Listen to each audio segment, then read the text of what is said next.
പ്രിയപ്പെട്ടവരെ, നമസ്കാരം. ഞാൻ ഉണ്ണികൃഷ്ണൻ. ലൈവ് എഞ്ചിനീയേഴ്സ് കണ്ണൂരിന്റെ പുതിയൊരു ഇൻഫോർമേറ്റീവ് ആയിട്ടുള്ള വീഡിയോയിലേക്ക് എല്ലാവർക്കും സ്വാഗതം. ഇന്ന് കെട്ടിട നമ്പർ എടുക്കുന്ന കാര്യം ആണ് വീണ്ടും വിശദീകരിച്ചു വരുന്നത്. പലപ്പോഴായിട്ട് പല ആളുകളും ഇപ്പോഴും അവർക്ക് ഒരു തരത്തിലും മനസ്സിലാവുന്നില്ല. ഒത്തിരി ടെൻഷനാണ് വീട്ടു നമ്പർ എടുക്കാൻ വേണ്ടിയിട്ട്. എന്തൊക്കെയാണ് നേരത്തെയൊക്കെ ഒരു തവണ ആപ്ലിക്കേഷൻ കൊടുത്തു കഴിഞ്ഞാൽ വീട്ടു നമ്പർ കിട്ടുമായിരുന്നു. ഇപ്പോൾ അങ്ങനെ പറ്റുന്നില്ല എന്നൊക്കെ പറഞ്ഞിട്ട് വിളിച്ച് സംശയം ചോദിക്കുന്ന അവസ്ഥ ഉണ്ടായതുകൊണ്ടാണ് ഈ വീഡിയോ നിങ്ങൾക്ക് വേണ്ടി സമർപ്പിക്കുന്നത്. അതായത് 2025 മുന്നേ കെട്ടിട പെർമിറ്റ് എടുത്തവർ, അതായത് കെ-സ്മാർട്ടിലല്ല നിങ്ങൾ കെട്ടിട പെർമിറ്റ് എടുത്തത് എങ്കിൽ നിങ്ങൾ 3 തവണയായിട്ട് വേണം അപേക്ഷ സമർപ്പിക്കാൻ. എന്നാൽ മാത്രമേ കെട്ടിടത്തിന് നമ്പർ അനുവദിച്ച് കിട്ടുകയുള്ളൂ. ആദ്യത്തെ തവണ എന്താണെന്ന് പറഞ്ഞു കഴിഞ്ഞാൽ ഇമ്പോർട്ട് പെർമിറ്റ് എന്ന ഒരു സിസ്റ്റം. അതായത് നേരത്തെ നമ്മൾ കെ-സ്മാർട്ട് അല്ലാതെ സങ്കേതം അല്ലെങ്കിൽ മാനുവൽ പെർമിറ്റ് എന്ന അവസ്ഥയിൽ നിങ്ങൾ പെർമിറ്റ് എടുത്തതാവും. അത് കെ-സ്മാർട്ട് എന്ന സോഫ്റ്റ്വെയറിലേക്ക് മാറ്റി കഴിഞ്ഞാൽ മാത്രമേ നിങ്ങൾക്ക് കെട്ടിട നമ്പർ ലഭിക്കുകയുള്ളൂ. അതിനു വേണ്ടിയിട്ടുള്ള ആദ്യത്തെ കടമ്പ എന്ന് പറഞ്ഞാൽ ഇമ്പോർട്ട് പെർമിറ്റ്. അതായത് പെർമിറ്റ് മറ്റുള്ള സോഫ്റ്റ്വെയറിൽ നിന്ന് കെ-സ്മാർട്ട് എന്ന ഒരു സിസ്റ്റത്തിലേക്ക് ഇമ്പോർട്ട് ചെയ്യുക എന്നുള്ളതാണ് അതിൻ്റെ ഉദ്ദേശം. അതിനു വേണ്ടിയിട്ട് നിങ്ങൾ ചെയ്യേണ്ട കാര്യങ്ങൾ, നേരത്തെയുള്ള ഒറിജിനൽ പെർമിറ്റ്, പിന്നെ നിങ്ങളുടെ പറമ്പിന്റെ കൈവശ അവകാശ സർട്ടിഫിക്കറ്റ് പുതിയത് വേണം, പിന്നെ പുതിയ നികുതി ചീട്ട്, ഒറിജിനൽ രേഖ, അതായത് ആധാരം ഒറിജിനൽ തന്നെ കൊണ്ടുവരാൻ ശ്രമിക്കുക. അതുകൂടാതെ നിങ്ങൾ പെർമിറ്റിന് അപേക്ഷിക്കുന്ന സമയത്ത് ആദ്യം രജിസ്റ്റർ ചെയ്യുന്ന സമയത്ത് ഉള്ള ഒരു ആപ്ലിക്കേഷൻ ഫീസ് അടച്ചിട്ടുണ്ടാവും. പണ്ടൊക്കെ ഉള്ള പെർമിറ്റുകളാണെങ്കിൽ 30 രൂപയും അതിനിടയ്ക്ക് സങ്കേതം സ്റ്റാർട്ട് ചെയ്തതിന് ശേഷം 500 രൂപ ആ ഒരു നിരക്കായിരുന്നു നിലവിൽ വന്നിട്ടുണ്ടായിരുന്നു. സങ്കേതം സ്റ്റാർട്ട് ചെയ്തപ്പോൾ അല്ല, അതിന് ശേഷം സർക്കാർ വർദ്ധിപ്പിച്ച നിരക്കാണ് ഞാൻ പറഞ്ഞത്. Application fees 500 രൂപക്കായിരുന്നു. അതിന്റെ രസീതിയും കൊണ്ടുവരണം. അതുപോലെ തന്നെ പെർമിറ്റ് ഫീസ് അടച്ച രസീതിയും കൂടി അതിന്റെ കൂടെ കൊണ്ടുവരണം. അതുകൂടാതെ നിങ്ങളുടെ ആധാർ കാർഡ് ഉപയോഗിച്ചിട്ട് ആധാർ കാർഡുമായിട്ട് ലിങ്ക് ചെയ്ത ഫോൺ നമ്പർ വെച്ച് കെ-സ്മാർട്ടിലൊരു സിറ്റിസൺ അക്കൗണ്ടും നിങ്ങൾ ക്രിയേറ്റ് ചെയ്യണം. അത് നിങ്ങളുടെ എഞ്ചിനീയർ ചെയ്തു തരും, അല്ലെങ്കിൽ അക്ഷയ കേന്ദ്രത്തിൽ പോയി കഴിഞ്ഞാൽ അവർ ചെയ്തു തരും. അങ്ങനെ ചെയ്തു കഴിഞ്ഞ് ഈ നേരത്തെ ഉള്ള പെർമിറ്റ് അനുബന്ധ രേഖകളും നിങ്ങൾ അതാത് തദ്ദേശ സ്വയംഭരണ സ്ഥാപനങ്ങളിലേക്ക് കെ-സ്മാർട്ട് വഴി ഇമ്പോർട്ട് പെർമിറ്റിന് വേണ്ടിയിട്ട് അപേക്ഷിച്ചു കഴിഞ്ഞാൽ അവര് നിശ്ചിത സമയത്തിനുള്ളിൽ, ഈ സമയക്രമമൊന്നും പറയുന്നില്ല, ചിലപ്പോൾ പിറ്റേന്ന് തന്നെ കിട്ടും, അല്ലെങ്കിൽ ഒരാഴ്ച 1 മാസമൊക്കെ എടുക്കുന്നുണ്ട്. അവിടുത്തെ ജോലി തിരക്ക് പോലെ ഇരിക്കണം. അത് നിങ്ങൾക്ക് കെ-സ്മാർട്ടിലേക്ക് ഇമ്പോർട്ട് ചെയ്ത് കിട്ടും. അതിനുശേഷം മാത്രമേ നിങ്ങൾക്ക് ഒക്കുപ്പൻസി കംപ്ലീഷന് വേണ്ടിയിട്ടും മറ്റുള്ള കാര്യങ്ങൾക്ക് വേണ്ടിയിട്ടും ഒക്കെ അപേക്ഷ കൊടുക്കാൻ സാധിക്കും. അപ്പോൾ ഇമ്പോർട്ട് ചെയ്ത് കിട്ടിക്കഴിഞ്ഞാൽ നിങ്ങളുടെ വീടിന്റെ പണി അല്ലെ കെട്ടിടത്തിന്റെ വർക്ക് കംപ്ലീറ്റ് ആയിട്ടുണ്ടെങ്കിൽ അതിന് ഒരു വാസയോഗ്യമായ വീടാണെങ്കിൽ വാസയോഗ്യമായി എന്ന ഒരു സർട്ടിഫിക്കറ്റ്, അതാണ് ഒക്കുപ്പൻസി സർട്ടിഫിക്കറ്റ്. അപ്പോൾ രണ്ടാമത്തെ ആപ്ലിക്കേഷൻ കൊടുക്കേണ്ടത് ഈ ഒക്കുപ്പൻസി സർട്ടിഫിക്കറ്റ് ലഭിക്കാൻ വേണ്ടിയിട്ടാണ്. അപ്പോൾ അതിന് മുന്നേ നിങ്ങൾ വീടിന്റെ പണിയൊക്കെ അത്യാവശ്യം പൂർത്തിയാക്കിയിരിക്കണം. അതിന് പ്ലാസ്റ്ററിങ് കഴിയണമെന്നൊന്നും പറയുന്നില്ല. അത്യാവശ്യം സുരക്ഷിതമായിട്ട് ഒരു കുടുംബത്തിന് താമസിക്കാൻ വേണ്ടുന്ന ഒരു സാഹചര്യം ആയിരിക്കണം ആ കെട്ടിടത്തിന് ഉണ്ടായിരിക്കണം. അപ്പോൾ വീടിന്റെ ചുറ്റുപാടുമുള്ള ജനലുകളൊക്കെ ഫിക്സ് ചെയ്തിരിക്കണം, ഗ്രില്ല് ഫിറ്റ് ചെയ്യേണ്ടടുക്ക ഗ്രില്ല് ഫിറ്റ് ചെയ്തിരിക്കണം, ഡോറ് വാതില് കൂട്ടിയിരിക്കണം, പിന്നെ ഒരു വർക്കിംഗ് കണ്ടീഷൻ ആയിട്ടുള്ള ടോയ്ലറ്റ് ഉണ്ടായിരിക്കണം. 2 നില വീടാണെങ്കിൽ സ്റ്റെയർ കേസിന് കൈവരി നിർമ്മിച്ചിരിക്കണം. പാരപ്പറ്റ് ഉണ്ടായിരിക്കണം. പിന്നെ സെപ്റ്റി ടാങ്ക്, വേസ്റ്റ് പിറ്റ്, പിന്നെ മറ്റുള്ള മഴവെള്ള കുഴി എന്നുള്ളതൊക്കെ നിങ്ങൾ പണി പൂർത്തിയാക്കിയിരിക്കണം. അപ്പോൾ ഒക്കുപ്പൻസി സർട്ടിഫിക്കറ്റിന് അപേക്ഷിക്കുന്ന സമയത്ത് നിങ്ങൾ ലേബർ സെസ്, അതായത് ലേബർ വെൽഫെയർ ബോർഡിലേക്ക് അടയ്ക്കേണ്ടുന്ന 1% നിർമ്മാണത്തിന്റെ 1% സെസ് നിങ്ങൾ അടക്കണം.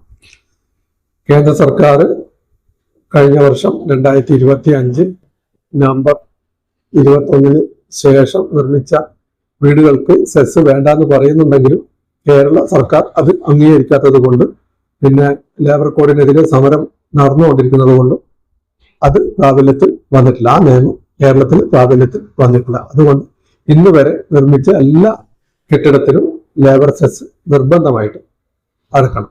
അത് 107 സ്ക്വയർ മീറ്ററിന് താഴെയുള്ള വീടുകളാണെങ്കിൽ അടക്കേണ്ട ആവശ്യമില്ല. അതേസമയം മറ്റുള്ള കെട്ടിടമാണെങ്കിൽ എത്ര ചെറിയ കെട്ടിടമായാലും നിർബന്ധമായിട്ടും അടക്കണം. 107 സ്ക്വയർ മീറ്ററിന് മുകളിലുള്ള വാസയോഗ്യമായിട്ടുള്ള, അതായത് ഏക കുടുംബ വാസഗൃഹങ്ങൾ വീടുകൾക്ക് ലേബർ സെസ് അടക്കണം. 107 സ്ക്വയർ മീറ്ററിന് മുകളിൽ 10 ലക്ഷം രൂപയാണ് നിർമ്മാണ ചെലവ് കണക്കാക്കിയിരിക്കുന്നത്. 10 ലക്ഷത്തിന് രൂപയിൽ കൂടുതലുള്ള വീടുകൾക്ക് ലേബർ സെസ് നിർബന്ധമായിട്ടും അടക്കണം. അത് ഒറ്റ തവണയായിട്ട് തന്നെ അടക്കാൻ ശ്രമിക്കുക. അത് അടച്ചതിന്റെ രസീതിയും മറ്റുള്ള ഡോക്യുമെന്റ്സും ഒക്കെ, അതായത് നികുതി ചീട്ട്, ഇമ്പോർട്ട് പെർമിറ്റിന് നമ്മൾ എടുത്ത അത്രയും ഡോക്യുമെന്റ്സ് വീണ്ടും നമ്മൾ ഈ ഒക്കുപ്പൻസി സർട്ടിഫിക്കറ്റ് ലഭിക്കാൻ വേണ്ടിയിട്ടുള്ള ആപ്ലിക്കേഷനിൽ ഇമ്പോർട്ട് അറ്റാച്ച് ചെയ്ത് കൊടുക്കണം. കൂടാതെ ഇമ്പോർട്ട് പെർമിറ്റിന് കൊടുത്ത പ്ലാനുകൾ അതിൻ്റെ അകത്ത് എന്തെങ്കിലും ചേഞ്ചസ് ഉണ്ടെങ്കിൽ, അതായത് നിങ്ങൾ ഏതെങ്കിലും തരത്തിൽ മുറി കൂട്ടിയെടുക്കലോ അല്ലെങ്കിൽ മുറി എണ്ണം കുറക്കലോ മറ്റോ ഉണ്ടെങ്കിൽ അതിൻ്റെ അപ്ഡേറ്റ് ആയിട്ടുള്ള ഒരു ആസ്പെക്ട് ഡ്രോയിങ് കൂടി അതിൻ്റെ കൂടെ അറ്റാച്ച് ചെയ്ത് വെക്കണം. അത് ബിൽഡിങ്ങിന്റെ പ്ലാനും വേണം, സൈറ്റ് പ്ലാനും വേണം, സർവീസ് പ്ലാനും വേണം, യൂട്ടിലിറ്റി പ്ലാനും വേണം. അത് നിങ്ങളുടെ എഞ്ചിനീയർ ചെയ്യും. അത് നിങ്ങളുടെ സൈറ്റിൽ വന്ന് നോക്കി അതിൻ്റെ മെഷർമെന്റ് ഒക്കെ എടുത്ത് അതിന് ആവശ്യമായിട്ടുള്ള കാര്യങ്ങൾ അദ്ദേഹം ചെയ്തു. പിന്നെ ഒക്കുപ്പൻസി സർട്ടിഫിക്കറ്റിന് വേണ്ടി അപേക്ഷ കൊടുത്തു കഴിഞ്ഞാൽ ഒരു ആഴ്ചക്കുള്ളിൽ പഞ്ചായത്തിൽ നിന്ന് അല്ലെങ്കിൽ അതായത് തദ്ദേശ സ്വയംഭരണ സ്ഥാപനത്തിൽ നിന്ന് ഓവർസിയർ നിങ്ങളുടെ സൈറ്റ് വന്ന് നോക്കി അത് തൃപ്തിപ്പെട്ടു കഴിഞ്ഞാൽ അദ്ദേഹം ഒക്കുപ്പൻസി സർട്ടിഫിക്കറ്റ് ഇഷ്യൂ ചെയ്യാൻ വേണ്ടിയിട്ട് സെക്രട്ടറിക്ക്, അതായത് തദ്ദേശ സ്വയംഭരണ സ്ഥാപനങ്ങളുടെ സെക്രട്ടറിക്ക് ഫോർവേഡ് ചെയ്യുന്നതാണ്. അതനുസരിച്ചിട്ട് നിങ്ങൾക്ക് ഒക്കുപ്പൻസി സർട്ടിഫിക്കറ്റ് ഇഷ്യൂ ചെയ്ത് കിട്ടും. ആ ഒക്കുപ്പൻസി സർട്ടിഫിക്കറ്റ് ഇഷ്യൂ ചെയ്ത് കിട്ടിക്കഴിഞ്ഞാലും നിങ്ങളുടെ കാര്യങ്ങൾ തീർന്നില്ല. പക്ഷെ ഒക്കുപ്പൻസി സർട്ടിഫിക്കറ്റ് ഇഷ്യൂ ചെയ്ത് കിട്ടിക്കഴിഞ്ഞാൽ നിങ്ങൾക്ക് വീട്ടിൽ താമസം തുടങ്ങുന്നതിനെ കൊണ്ട് ബുദ്ധിമുട്ടില്ല. കാരണം എന്ന് പറഞ്ഞു കഴിഞ്ഞാൽ നിങ്ങളെ വീട് വാസയോഗ്യ എന്ന് പറഞ്ഞിട്ടുള്ള സർട്ടിഫിക്കറ്റാണ് നിങ്ങൾക്ക് തദ്ദേശ സ്വയംഭരണ സ്ഥാപനം നിങ്ങൾക്ക് നൽകുന്നത്. അതിനുശേഷം ചെയ്യേണ്ടത്, ഈ ഒക്കുപ്പൻസി സർട്ടിഫിക്കറ്റ് കിട്ടിക്കഴിഞ്ഞാൽ അതിന്റെ കംപ്ലീഷൻ പ്ലാനും പിന്നെ പറമ്പിന്റെ നികുതി ചീട്ടും എടുത്തിട്ട് വില്ലേജിൽ പോകും. വില്ലേജിൽ ഒറ്റത്തവണ നികുതി അടയ്ക്കേണ്ട കാര്യമാണ്. അതായത് 100 സ്ക്വയർ മീറ്ററിന് മുകളിലുള്ള എല്ലാ വീടുകൾക്കും ഒറ്റത്തവണ നികുതി നിർബന്ധമാണ്. അപ്പോൾ ഒറ്റത്തവണ നികുതി അടക്കാൻ വേണ്ടിയിട്ട് ഈ ഒക്കുപ്പൻസി സർട്ടിഫിക്കറ്റും നിങ്ങളുടെ കംപ്ലീഷൻ പ്ലാൻ, ബിൽഡിങ്ങിന്റെ പ്ലാനും പിന്നെ അതുപോലെ തന്നെ നികുതി ചീട്ടും എടുത്തിട്ട് വില്ലേജ് ഓഫീസിൽ പോയി കഴിഞ്ഞാൽ അവിടെ ഒരു ഫോറം 2 എന്ന ഒരു ഫോം നിങ്ങൾക്ക് വില്ലേജിൽ നിന്ന് ലഭിക്കും. അത് ഫില്ല് ചെയ്ത് അവിടെ കൊടുത്തു കഴിഞ്ഞാൽ ഒരാഴ്ച മുതൽ ഒരു 2 ആഴ്ച ഉള്ളിൽ നിങ്ങൾക്ക് ഒറ്റത്തവണ നികുതി അടക്കാനുള്ള കാര്യങ്ങൾ ചെയ്തു തരും അവർ. ഒറ്റത്തവണ നികുതി അടച്ച് കഴിഞ്ഞ് അതിന്റെ രസീതിയുമായിട്ട് നിങ്ങൾ ഒന്നുകിൽ അക്ഷയ കേന്ദ്രത്തിലോ അല്ലെങ്കിൽ നിങ്ങൾക്ക് മറ്റുള്ള കാര്യങ്ങൾ ചെയ്യുന്ന ആ ലൈസൻസ്ഡ് എഞ്ചിനീയറിനെ സമീപിച്ചു കഴിഞ്ഞാൽ നിങ്ങൾക്ക് വീണ്ടും കെട്ടിട നമ്പറിന് വേണ്ടിയിട്ടുള്ള ഒരു അപേക്ഷയുണ്ട്. അതായത് ടാക്സ് അസസ്മെന്റ് എന്ന് പറഞ്ഞിട്ടുള്ള അപേക്ഷ. അത് സിറ്റിസൺ ലോഗിൻ വഴിയാണ് ചെയ്യേണ്ടത്. എഞ്ചിനീയറുടെ ലോഗിൻ വഴിയല്ല. സ്മാർട്ടിൽ സിറ്റിസൺ ലോഗിൻ വഴി അവരവരെ ലോഗിൻ വഴിയാണ് ഇത് ചെയ്യേണ്ടത്. അപ്പോൾ അതിനനുസരിച്ചിട്ട് മേഖലകളൊക്കെ തിരിച്ച് പ്രഥമ മേഖല, ദ്വിതീയ മേഖല, തൃതീയ മേഖല എന്നൊക്കെ പല മേഖലകളായിട്ട് തിരിച്ചിട്ടുണ്ട് പഞ്ചായത്ത്. അതനുസരിച്ചിട്ട് നിങ്ങളുടെ വീട്ടിന്റെ വിസ്തീർണവും മേഖലയും ഒക്കെ എഴുതി ചേർത്ത് കഴിഞ്ഞാൽ, അതായത് 250 സ്ക്വയർ മീറ്റർ വരെയുള്ള വീടുകൾക്ക് ഒരേ ടാക്സ്, 250 മുകളിൽ വരുന്ന വീടുകൾക്ക് ടാക്സിൽ വ്യത്യാസം വരുന്നുണ്ട്. അതുപോലെ തന്നെ മേഖല, പ്രഥമ മേഖലയിൽ ടാക്സ് വർധനവില്ല, ദ്വിതീയ മേഖലയിൽ ടാക്സ് ഇളവുണ്ട്, തൃതീയ മേഖലയിൽ വീണ്ടും ടാക്സ് ഇളവുണ്ട്. അപ്പൊ അങ്ങനെയൊക്കെയുള്ള അതൊക്കെ ഓട്ടോമാറ്റിക്കായിട്ട് ആ ഫോമിൽ ഫില്ല് ചെയ്യുന്നതിന് കണക്കായിട്ട് നിങ്ങൾക്ക് ലഭിക്കുന്നതാണ്.